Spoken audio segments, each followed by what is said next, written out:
Whoa! Welcome back to the studio, Ryan A.K.A BloodShot Airbrushing, pow, and we are here today as requested by you. I've had quite a few people comment on my videos asking how I prep a surface for paint. So today, we're going to do just that. We are going to prep a surface for paint. Now, it's a helmet, but the same sort of rules apply if you're working on like a gas tank, anything that's been previously painted with clear coat applied. Now, this is a matte clear, so this ain't the shiny stuff, this is the dull stuff, but same sort of physics apply. We'll go with physics. Makes me sound smart. And, it's actually pretty simple, and I've seen quite a few different ways to do this.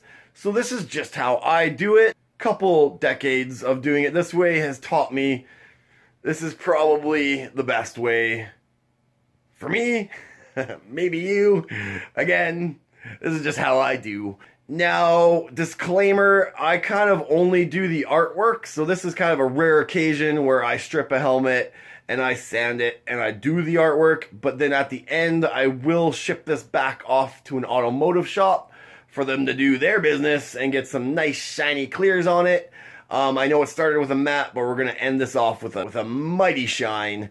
And again, I focus on the artwork. This way I can, well, focus on the artwork. And then the body shop can do their stuff. They're pros. I trust them. And in most cases, it's actually my father. How can I not trust him? He does most of my base coats and clear coats. Any primers, any chips, any dents that need to be fixed. That's your guy, my guy, if you need him. If you're local, we can help you out. Anyways, let's get underway. Let's get this thing ready, stripped apart, and you guys maybe learn a thing or two. Will I do what I do? Tripod. Yeah, alright. So a lot of these helmets, you will notice that they actually have stuffing that just comes out with a little bit of a tug. So what I like to do, just in case it isn't Velcro, is I just stick a little thumb underneath and just pop her. Not a lot of pressure. You will see that the Velcro is popping off.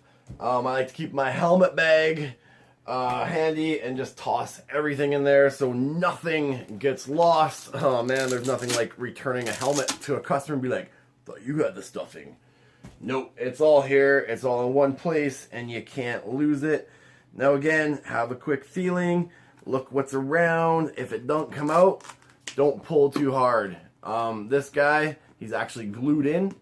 So we're gonna leave him, we're gonna mask him.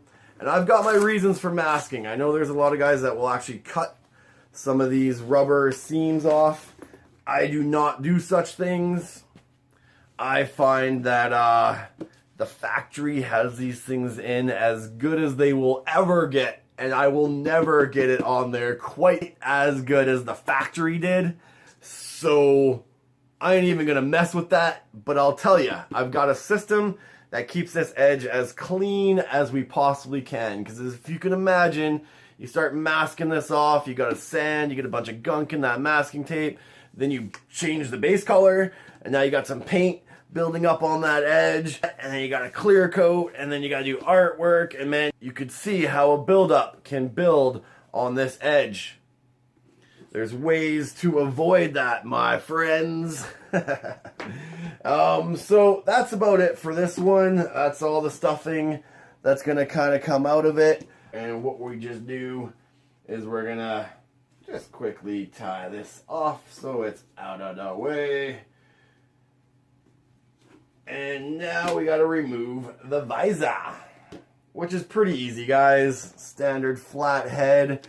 And it's one of these teeny tiny Allen keys. I'm not quite too sure what the size is. But if you've got a set, I'm sure you can figure it out. I'm sure you guys are smart enough to figure that little nugget out. But remove this little dude first. It just makes it easier for this visor to come out. And then with your flathead screwdriver, pow, easy breezy. Side one, side two. there you have it. Bring you guys in on that. Oh, before we go, call it a hack, call it what you want. I like to not only tape my screws into their little plastic washers, but I will also write a right and a left, just a little R and an L on these so that nothing gets mixed up. And also, just so that nothing gets lost, I've even got the little dude here, and I'll just bundle him up in a little bit of tape so that nothing can get lost. And then I'll take this bunch of bolts and I will tape it to the inside of the visor and slap it in the bag with all the other bits and pieces.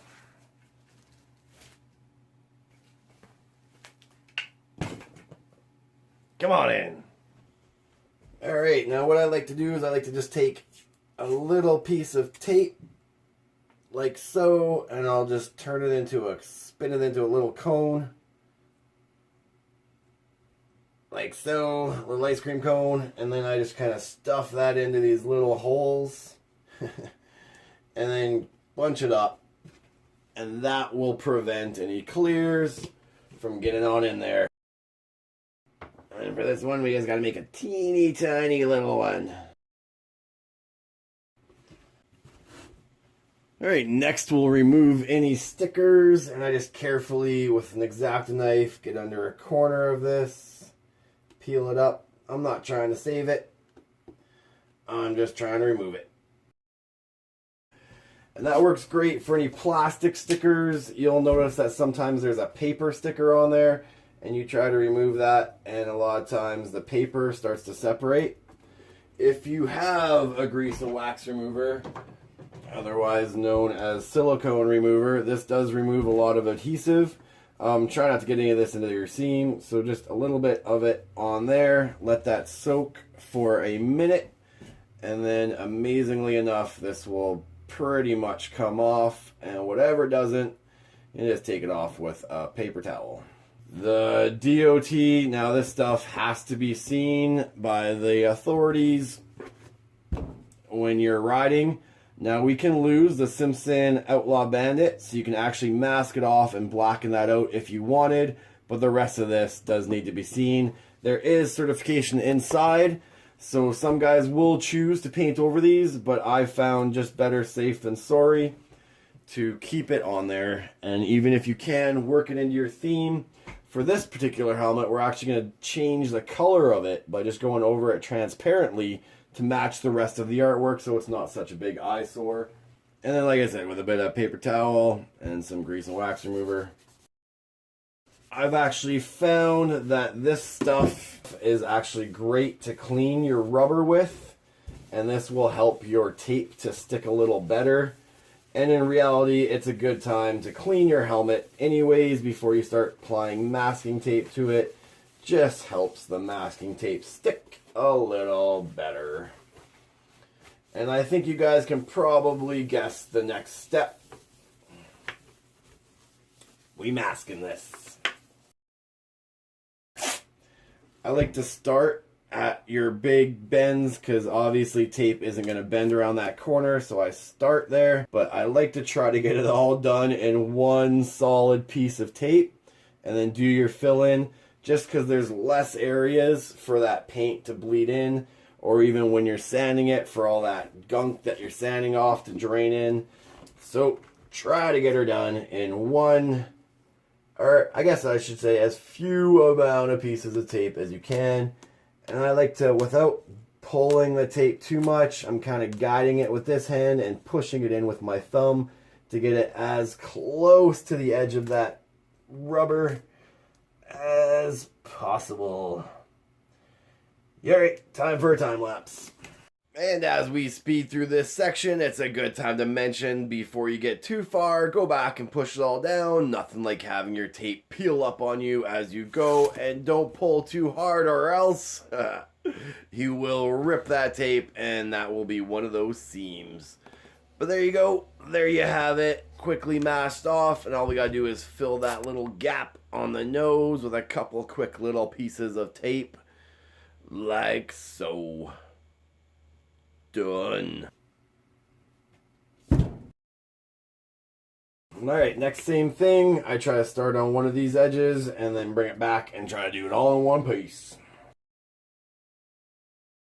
And as some of these rubbers do come to a sharp point, just leave that a little loose and just keep bringing it side by side until that tape meets in the middle. Give it a tight little fold, and that should do. Now, in some cases, you're required to actually mask the outside of these. So you just run your tape around it like so, and then push it in. Very easy. You can actually, once you got her down to there, you can chop her with an Xacto knife just so it's not this huge piece sticking off. Like a so.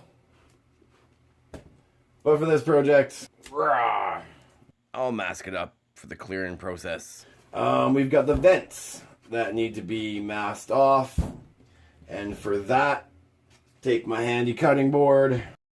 I'll take a piece of tape, lay it on said cutting board, look at my dimensions, my width of the band that needs to be covered, and I'm just going to cut out a strip out of my masking tape. And then with an X-Acto knife, I try to tuck in one corner.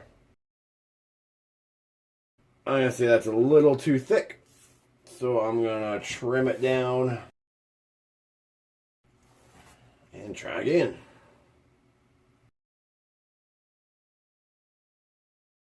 Again, you just tuck those little corners, tuck them in with your blade ever so carefully. You don't want to cut anything. And then on this end, pulling against your blade, give her a quick little cut, and again, a little tuck. Tuck it in for a nice night's sleep, because that's where she's going to stay for the remainder of the project. And then repeat several times, and this will work for most vents on most types of helmets.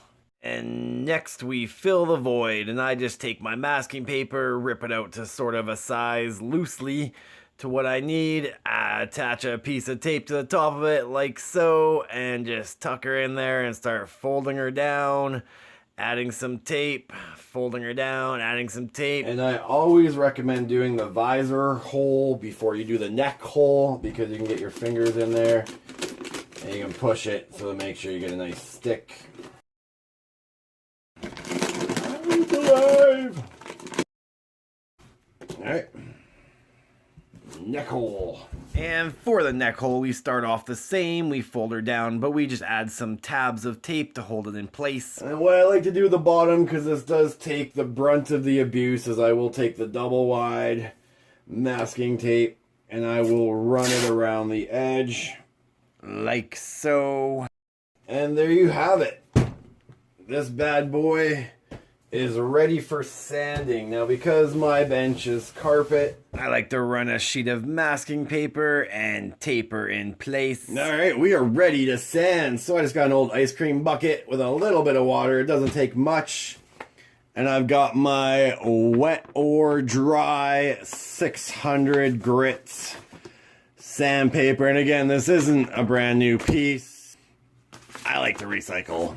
Now, I use a sanding block. Again, it's a foam sanding block. It's a little bit harder on one side and a little bit spongier on the other side, and this helps to get into these cracks and crevices when sanding. But if you don't have that, a couple pieces of scratch pad will work as well. You can just put those into your... and that just helps to even out your surface. When you're pressing down, you tend to put more pressure on where your fingers are, so this helps to even out the pressure. And as a matter of fact, we'll just start with that. There's no reason not to. Now try to keep it nice and flat. This will help to keep your sanding even over your larger surfaces. Give it a quick dry to check it out. As long as your entire surface has something to bite to, you're good to go. If you are working with a gloss clear, then you will have to remove all of that shine. Working with these little peaks, these peaks and valleys, be super careful. It's really easy to sand through the top of these really quick. So what I like to do is bend the sandpaper and just kind of work your way into the valleys, and ever so carefully at the same time get those peaks, but you're not going to want to run straight on the peaks. You will easily sand right through that. And the last tip I'm going to give you before we time-lapse this is cross-sanding. So if you just sand it in one direction, change that direction, and this will sand your surface in the quickest amount of time. Circles work well as well when you're working with a curved surface. Time-lapse, and you don't need to soak it down, just a little water will do. So same with these little peaks and valleys, I actually like to use my finger. So my finger will ride on the peak and the paper will just sit into that valley, and that helps to prevent sanding through that lip on the peak. Another little tip for the brain box, slap her on in there and back to your regularly scheduled programming. And back with another time lapse as we scuff this surface down, dry it off thoroughly along with your bench. Give it a quick cleaning so we can check for any missed areas, and as you can see, we do have a couple. And at this point, you can simply go back in with a red scratch pad and just lightly tackle those areas to make sure you got something to bite to. And you're good to go. Alright, now you may be looking at our masking tape and paper and seeing, man, that stuff's already pretty beat up. We actually lost the little plug for in there. This guy, he's pretty much coming, there's water underneath. He's not sticking to anything anymore. And this is one of the things that I do to prevent in the future any problems. At this point, I peel off this masking tape. I'm going to give the helmet again another quick cleaning. Because if you look, you can see what's happening. We're already getting some of that sanded clear to seep underneath my tape. And if I were to get paint on top of that, you think paint's going to stick there? You think paint's going to stick there, guys? Definitely not. So this is kind of one of the little hacks, and when you're not removing the rubber, such as I do not, well, this is kind of the best way that I've found to keep this super clean and pristine for your customer, so that he goes and tells his friends, and his friends tell his friends, and so on and so on, and before you know it, you're painting the dog's helmet because you are doing quality work, and you know the helmet's gonna last. You know your rubbers aren't gonna fall off because the factory glue has never been tampered with. So that's kind of my 2 cents, guys. I'm going to mask this back up and get it ready for artwork. I don't think you guys need to see that. And then once the artwork is done, this goes for clear. I can use the same masking, okay, that I've done for the artwork for the clear coats. No problems there. And that's all I got to say about that. Well, I hope you guys learned a little something. I hope you got something out of that. And again, as I said, this is just how I do it. Other guys will do it differently. But this can apply to your gas tanks and your goalie helmets and your freshly painted panels. Like I said, anything that's been previously painted, this is how you go to the next step. So I hope that helps you guys out. As always, let me know if you have any questions. Drop me a line. I love to hear the feedback.